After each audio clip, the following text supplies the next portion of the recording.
Hi, this is Pat McDonald, your host for Vote for Vermont, where our tagline is listening beyond the sound bites. We're continuing with our candidate interviews, and joining me today is Jennifer Harris. Thank you for being here. You're welcome, thank you. Yes, and our candidate today is Brittany Cavacas, who's running as an independent for the Senate. Excellent. In Rutland County, so welcome. Thank you. Yeah. Thank you. How wide is Rutland? You can't name all those names, I'm sure, but when you said Rutland City, I know, but the county is huge. It is. So we go, we can go as far as Fairhaven. Yep. And then we go actually to Pittsfield. Oh. And then going south, we go as far as Paulet. And then north, we go to Sudbury. Wow. So it's a pretty wide range of little towns. Yes, it is. It's beautiful down there, too. We ride our motorcycles down there all the time. Oh, it's gorgeous. Yeah, it's yes. great. You got great restaurants. We do. Yes, exactly. We do. So why don't you tell our viewers a little bit about yourself and Sure. why you're running? So I'm Brittany Cavacas, and I decided to run as an independent for the Rutland County Senate. I decided that I wanted to unite. I really wanted to come in as a younger generation with a new voice and allow for some changes. I think coming from a perspective of wanting unity instead of such division gives me a different outlook to kind of capture my goals and enthusiasm for the position. Good for you. I must tell you, years ago, I worked for the state for a lot of years, and then I was in the legislature. Mm-hmm. It was exactly like you would like it to be. And the last couple of years, it has just gone.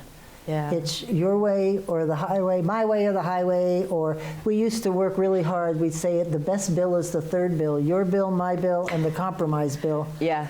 So I'm glad if you can bring it back, we give you lots of kudos for that. Thank you. Thank you. It's very divided. Oh, it's terrible. And not just one party. They're all. Yeah, absolutely. It's everybody. Yeah, and it's across the board, and it's not just in Montpelier. Yeah. It's across the nation. Yeah, right. I agree. From the top down. Yeah. You have to kind of bring that together. Unity is everything. Communication is everything as well. But yes. So what are your key priorities for your voters? So I have three of my top priorities. My first one, of course, is tackling the 2021 budget. Working in healthcare, which I do. I understand COVID, unfortunately, too well, and how it affects our budget. So I really think my top priority is looking at how we can continue to have affordability within the state. We already have some issues with that. I know in my area, our middle class people are really struggling, especially on the outskirts of the city, to be able to afford to stay here and live here. Right. So we want to be able to tackle getting the budget and getting us back on track, as well as continuing to grow. So that's my biggest thing is affordability and sustainability, as well as the healthcare, making healthcare work for everybody. Whether they choose private insurance or they're on the Medicaid system with Green Mountain Care or Medicare, kind of really focusing on how we work as a system, whether it be nursing homes, assisted living, res care. Sometimes we overlook the fact that a lot of these people who are working in these facilities don't necessarily get the compensation, and because of the reimbursement rates, we have a tendency to not have buildings that can sustain workers that are willing to really kind of go in and do their best. So if we could get that to a new level, I would be grateful. Good for you. So those are my three top. That's a good point. I don't think anybody's really brought that up, but it's true. It is. Yeah, we can't, we ask so much of our LNAs and our CNAs and RNs and LPNs, and yet we can't, we blame facilities or we blame whatnot, but the reimbursement rates are very low. Right. So we're asking them to do about $100 worth of work on a budget of $5. Yep. So we kind of have to revamp and restructure how we do those things, and we can do some of that currently right now because we've added extra pressures with COVID. So working with the CARES Act to be able to kind of help them out to not struggle as much. That's great. How is COVID? I mean, do you have a lot of cases down there? So we had 100, as of my last email, we have 128 as a county. We have actually done really well in the city. Yeah. We had a small outbreak in Killington just recently, but we handled it really well. Everybody seems to be kind of working together. Yep. Really kind of just battling the whole mask. We were actually saying coming up that pretty much everybody's been compliant and really just trying to do their best and stay the distance. I sit on our Rutland City School Board. Oh, bless you. And having the kids, having the kids in class back in school and with their sports, for some kids that's all they have. Yeah. And so to actually see the fields busy again with kids with masks and stuff, I'm Great. grateful. Good for you. Yeah. I must say, I was on the select board in my town forever. And then they asked me to be on the school board, and I started to laugh. You have to do your homework every time there's a board meeting. You really need to understand it and read it and be prepared to discuss.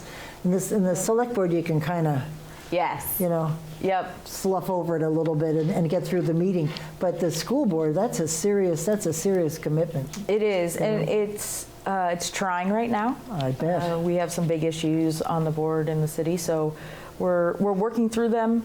Again, bringing two extremes into one cohesive. How did you guys fare with Act 46? I'm getting off the questions, I'm sorry. It's okay. How did you guys manage with Act 46? We did okay. Did you? Being in the city, it's a little bit easier Right. for our sending schools. Some of our outliners didn't fare as well. Yeah. But we as a city have, we've got some tough challenges coming up. And budgeting again next year is going to be an issue. Yeah. Really. I don't think they implemented Act 46 as it was intended. I would agree with you. Yes, for sure. I would agree. Yeah. Absolutely. In this time of seclusion, how are you reaching out to your voters? So one of my biggest things is I'm very active on social media. I actually took a page. I noticed that Joe Kennedy was doing these daily updates that he would go live. And I actually found myself watching them, very interested in what he had to say and whatnot. So I actually post videos a couple times a week to kind of get to my constituents and to people who may not know me as well as others. I also am somebody who has the younger generation, those kids that are pretty excited about me running. I run a girls' foundation. And so those kids have been extremely vocal about that. Is this for underprivileged kids? Or? It is. So it's an anti-bullying I love it. movement. And so the kids are so excited. My young ones that are helping me put up signs to my ones that are in college that are going to stand with me on the corner to wave. So I've really had a wide range of those as well. People who have reached out for signs, really personal. One-on-one is much easier. Yeah. I mean, just trying to be as visible as possible. Because I'm so active, that does help. Well, at least you've got a city, yes. a core out here in Berlin and stuff. There's not the crowds, so people are. We definitely need anti-bullying. Yes, we do. I will send you something on that. Okay. That we've worked with on Prevent Child Abuse Vermont. So wow, I'll send you something you might like. Okay. So you mentioned the budget for 2022. There's some super big issues besides COVID. We've got the pension plan of $4.8 billion. I went to lunch with somebody who told me that number. I honest to God challenged him because I couldn't believe it. Yeah. Higher ed, I have no idea anymore where we are with higher ed. Because after Jeb Spalding's we should close this and that. I'm not sure what's happening. Lake Champlain, it's a big issue, and the next step, if we don't clean it up, is the EPA is going to come in and do it for us and then give us the bill. That ought to be dandy. So I guess when you get there, what are you prepared to do to either increase revenues or deal with expenses to cut them down? What are you willing to do? So, as complicated as a question as that is at this point, I think we need to bring in more revenue sources. I am somebody that supports taxing marijuana because it does bring in a lot of revenue. They just did something today in the paper. They came up with a bill, I think. They did, yes. Yeah, I did see that. Must have been Senate Judiciary for the paper. Yes, I think it was in our Herald, or our Rutland Herald, so I'm not sure what you guys get up here. So we may be getting some money. That's a good thing. And it would be, and we can offset a lot of this if we just we've done well with, the marijuana bill that we have currently. Right. We haven't necessarily seen an uptick in arrests and stuff like that. Right. And if we tax it, we might as well get the benefit of that and to take some of the strain off of the everyday people. I go back to the school board budget. We don't want to increase the taxes. The state sets our rate, but if we can't make that rate, it's terrible to put those on the people. And people still to this day do not understand how that works. Exactly. I mean, they go in, they try real hard to save every dime. They get their rate reeled down, and then the state comes in and says, here it is. Right, exactly. And then they're like, what? What happened? Yeah, and so Lake Hortonia, Lake Bomazine, Lake St. Catherine are kind of in the same area as Lake Champlain in the sense of the mildew and milfold, and other things that are happening. Yeah. I unfortunately actually heard from a couple of my constituents that if we took the time to listen to the people that are trying to help save them money instead of kind of rushing to the big, the end result instead of kind of going there, if we took some of those smaller ideas that could be beneficial to help our lakes, I think that would be more cost effective instead of waiting for the EPA to come out and say, here's your $1 million of bills, to be able to save our lakes. As Vermonters, we love our lakes. This summer I got to go to Lake Willoughby for my first time and didn't quite know that I was in Vermont. We need to save those as a source of our revenue as it continues, because that's also our tourism. And I think you brought up a good point. The legislature is always looking for the big bang to do something and then have, $1 million wiped off. But, and this state is small, so you have to start by saving small increments. If you do enough of those, it'll add up. But they don't want that. They want some big bang thing, and it just isn't going to happen. It's not there. No, I actually talked about. I use this as a scenario in the situation, on a scale of 1 to 10. Right? Everybody wants to go for 10. Nobody wants to hit 1. Exactly. But if you can hit 5, you've made it. If we can get there, then let's make small progress to help instead of shooting high. Yeah, and they always do that. And they do. It's like, stop already, because it isn't going to happen in this state. Because if you hit high, that's got to be some program that impacts a whole lot of people and probably people that are struggling. So you can't do that. And most Vermonters are struggling Vermonters, and we have to work for that. I love that we have out-of-staters come in. That's fantastic. It helps our revenue. Living in Rutland, we deal with Killington, but we have to do what's right for the Vermonter instead of looking at the outsiders that are coming in. Right now, we had a huge influx of homes that were bought over the last few months from out-of-staters, which is fantastic. But then you've got to look at, okay, so the value of those homes, because they're being worked on, is now going to go up. So what's that going to do to their regular? So we really need to focus when we drive some of these bills. We really need to drive into what are the people of Vermont what do they going to want? Exactly. Good for you. That's great. Yeah. The governor has said that the economy is not coming back as hoped. What would you like to see? I would really like to see, again, coming back to the Vermonters, moving a little quickly on bills like the CARES Act. We had the hazard pay, but the hazard pay, if you look at the bill as it's written, if you have seen patients face to face for, I believe it's 60 hours within that month, you'll get the hazard pay. But what about those grocery store workers, those case managers, those, the gas attendants, they were also out there, right? And those are the people that we need to get to as well. So instead of kind of slowing things down and waiting for things to happen, we've got to get the economy back into the hands of Vermonters. Start opening it up. Yeah. And I think the governor's been doing that, but maybe too slowly. Speed it up a little bit. I believe Dr. Fauci really helped us the other day, actually, because he gave us such high praise, which is fantastic. I never not want to ignore the pandemic because it is very serious.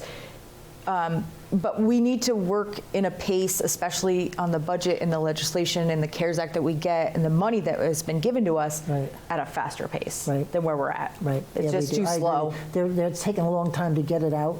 Yeah, and you know, I looked at things like we got the climate bill that was just put in, and that was pretty quick. Yeah. But where's the rest of the CARES money? Right. You know, that's what I think is in the forefront of everybody's mind. Yeah. I'm sure those discussions are just wonderful. You know, everybody agrees. Yes, absolutely. Nobody disagrees where the money should go. Oh my God. I miss Fauci. What did he say? Oh no, he was very complimentary. He said we should be used as a model for other states. You're kidding me. No, my sister sent me a map from NPR. Yeah, it was pretty cool. And it was a map of the United States, and each state was colored where they are in the COVID. And we were the only green state in the whole map because we were the best. Yeah, his contact, the way that Dr. Levine has done our contact tracing has been very on top of it. Yeah. When the Killington case came up, there could have been a lot more. We only ended up with 18 out of that. And it was Was that a gathering of some kind, or what, they had a party or something? They did. They had a birthday party, and it was, they were under capacity, like they had followed everything. Somebody had just brought it in and they had an outbreak. It could have been a lot worse, but with contact tracing and the right steps that were put in place, we only had 18 or 19 total. Yeah, oh, that's great. Fantastic, because there was about, if you include staff, there was over 100. So they're all in quarantine now? And yes. Yeah, well, that's every place we go. You have to sign your name and number just in case something happens, that they can track you down and give you the good news.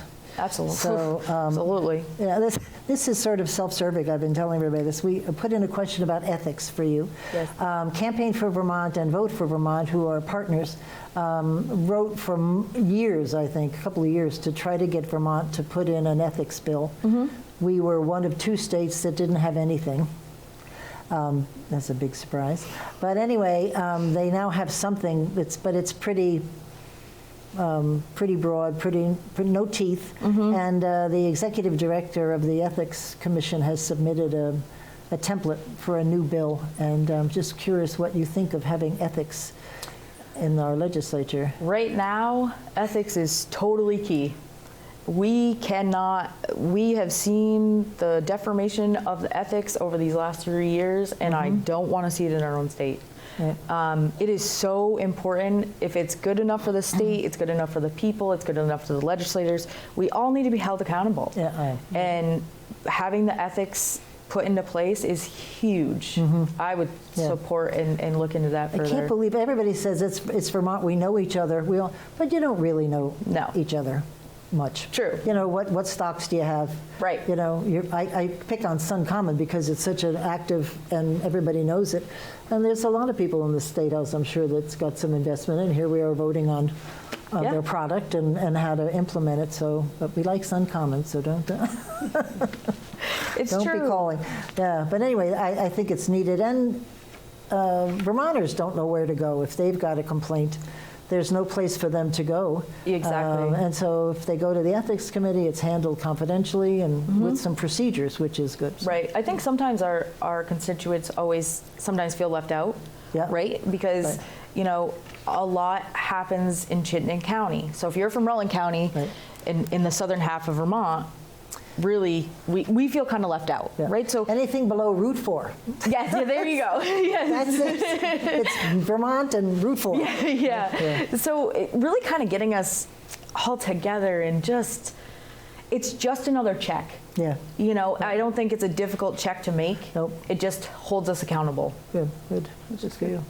Yeah. Okay, this is a sensitive subject. Sure. Separate from Black Lives Matter and their concerns, how do you feel about the Burlington protests and the Montpelier, and what would you like to see happen to bring people together? And Communication. I support, if you would like to protest, I support anybody's right to protest.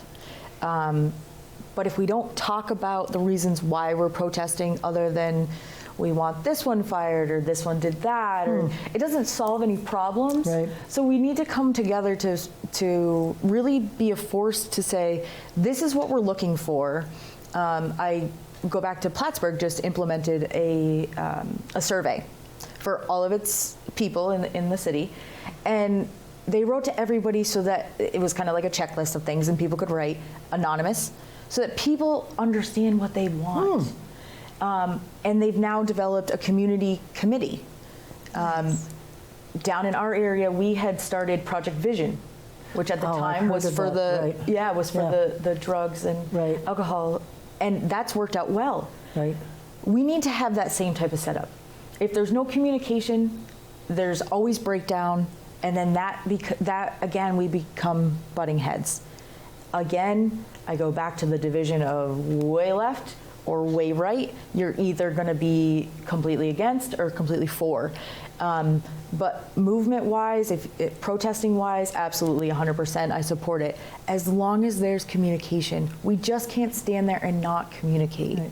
And the communication to be done in the right way as well. It has to be respectful. Yeah. You know, we can stand for something, but the minute we start demolishing something or setting things on fire and that type of stuff, we lose all dignity and respect for ourselves. Right. So you're then not part of the movement, you're part of something else. Yeah. So. Yeah, we were at the Montpelier one, and it was, I've been around a long time, and I've seen protests and stuff, and of course I've been in a couple of protests, and I was joking the other day, said we always sang back then. We were too busy singing than to be able to destroy anything. But I honestly don't think a lot of the people in the protests know what, so you need to find the people who are sort of behind the whole thing, because a lot of those kids, I could be their grandmother. They're all so young, and from what they were saying, I'm not sure they understood. They have some catchphrases they used. Yep. I'm not sure that they really knew why they were there, other than to cause trouble. Right. And I if we can find the right people to talk to, that would be hard. But I think they would talk to us, because I'm sure they realize what they're doing. Absolutely. One of my pieces with my Girls Foundation is the communication piece. Right. So I have an open door policy, always and forever I will. But come to me, you know. Some have asked. I have biracial kids in my group as well. And I had one reach out to me and say, Brittany, what do you think of this? Or, you know, this has happened to me. How would you go about it? And it's the communication and just being open and honest about it. I have been to many protests. I was at the women's protest in Washington, D.C. Oh, were you? Yeah, and that was incredible. There was no fighting. There was no hate. It was all positive. Because it was all women. Absolutely. Yes, that is true. Point. That is true. And it was fantastic. Yeah. I had a wonderful time. Took me 10 hours to drive down. I protested all day, and I turned around and came back to Vermont. Wow. Yeah. And it was worth every second of it. Good for you. That's wonderful. Yeah, it's all about how we approach things. Yeah. And I'm a big believer in Martin Luther King and everything that he said. And one thing he did say is violence begets violence. Yep. And violence doesn't help anything. Yep. We need to be good trouble. Yeah. And I think if we don't stop it sort of at the get-go, we've opened the door for this to continue forever. And they were saying that if Trump loses and Biden wins, it's all going to stop. I think there's a momentum here. It's not stopping. And as much as Biden may have the words to stop it, I don't think they're going to listen. I think they're just going to keep it up until they get what they want, if they know what they want. Right. I think there's so much hate right now in our country that regardless of who wins, I think we need to, from the top down, though, we've got to come together. We've got to have leadership. Yeah. That's the key word. No, that's exactly right. We have to come together. There's got to be some hero in the sky somewhere. We got to have leadership and good trouble. Yeah. Yes. I'm all about it. Yeah. There you go. I just want the 70s back. Everyone was so happy. Yeah, we were nice back then. Of course, I can look back to the 60s and the 50s, but we won't go there either. So anyway, why don't you... why do you think you're the best candidate for the position? To be quite honest, I believe that bringing in a new voice and a new generation will help to kind of put a new perspective on it. I don't believe that whether we have an R over our head or a D over our head defines who we are as a person. I believe it's what we stand for and how we stand up to things that defines who we are and how we legislate. I think being able to see a world of gray in the current world of black and white gives me an advantage. And I hope that my constituents understand that. I've heard a lot of really good feedback about that. But just being really honest and being really open and really just doing what's right for our county and the state of Vermont, right? Are there any open seats in the Senate this year, or are you working against incumbents? Sorry. So we have 2 incumbents. Right. We have a very crowded field. There's 9 of us. Whoa. Wow. Yep. For the Senate, for 2 seats? Yep. For three seats. 3 seats, yes. Total, Yeah, 2 right. incumbents. There are 9 of us. And I was looking at the front page of the paper. All of our headshots were on there. And it's a large group of white men and 2 women. Oh, there you go. So I'm hopeful that we can, really. Who left the empty seat? Who is? Jimmy McNeil. Oh, Jimmy's not. He's not coming back. Yeah, he has got some personal stuff with his business. Oh, I bet. And his grandson is his world. So. Oh, really? Yeah. Yeah. That's a great family. Great shop, great done. I love. It is. He is a twin, of course. Yes. The twin faked it one year and was sitting in Jimmy's seat. And none of us knew, and he went on and on until we figured out this was a joke. Oh my God! It was so funny. I can't tell them apart. Yeah. Oh no, I can't either. I've seen both of them at the shop. Yeah. And I have no idea. So they fooled me at the time too. So anyway. Yeah. So Hooker and Collimore are the 2 incumbents. Oh yeah, Cheryl.